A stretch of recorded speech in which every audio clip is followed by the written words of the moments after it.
bà sơ sài bong ôn này ní cứ chụp lời tranhពីកំពង់ឆ្នាំងទៅកំពង់ធំបាទលើសាឡាងមាន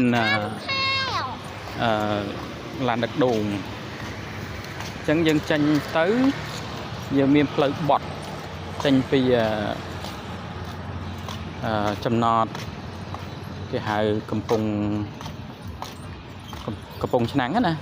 នៅខេត្តកំពង់ឆ្នាំងហ្នឹងចាំមានផ្លូវបត់មួយផ្លូវបត់ពីរឆ្លងទន្លេសាបយើងណាកន្ទុយទន្លេសាបហ្នឹងបាទរួចហើយទៅដល់បេនខាងគេហៅកំពង់លែងបាទហើយខ្ញុំធ្វើដំណើរចេញពីកំពង់ឆ្នាំងមកកំពង់ធំអញ្ចឹងត្រូវឆ្លងសាឡាងនឹងសិនហើយកន្លែងនេះគឺរដ្ឋាភិបាលមានផែនការក្នុងការធ្វើស្ពានប៉ុន្តែមិនទាន់បានចេញទេដោយសារដូចសូមានការផ្អាកវិញដោយសារការមុនកូវីដយកលុយទៅជួយកូវីដហើយឥឡូវយើងមានសង្គ្រាមអញ្ចឹងទៅក៏ស្ងាត់ក្នុងការបន្តនៅផែនការនឹងបាទនេះគឺជាអូតូចដែលឆ្លងអញ្ចឹងយើងឆ្លងពី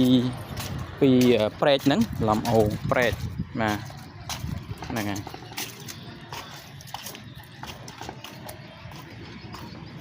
ទេសភាពស្អាតហ្នឹងបងប្អូន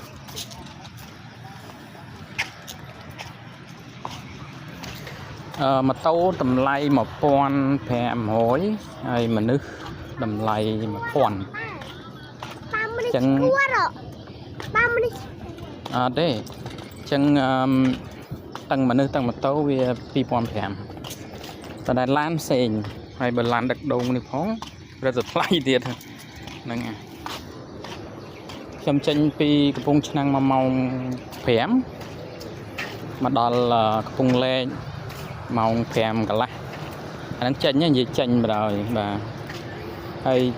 ជិះពីកំពង់លែងទៅដល់ចំណោកជាចំណុចមួយបត់មកកំពង់ធំវាប្រើរយៈពេលកន្លះម៉ោងឯដែរ20គីឡូគត់បាទ19-20គីឡូហើយចេញមកគឺងឹតឈឹងតែម្ដងអញ្ចឹងចេញពីចំណោកមកកំពង់ធំគឺងឹតឈឹងអត់មានភ្លើងអត់មានអីទេអញ្ចឹងបើសិនជាយើងជិះពេលយប់អញ្ចឹងអាចមានបញ្ហាមានគ្រោះថ្នាក់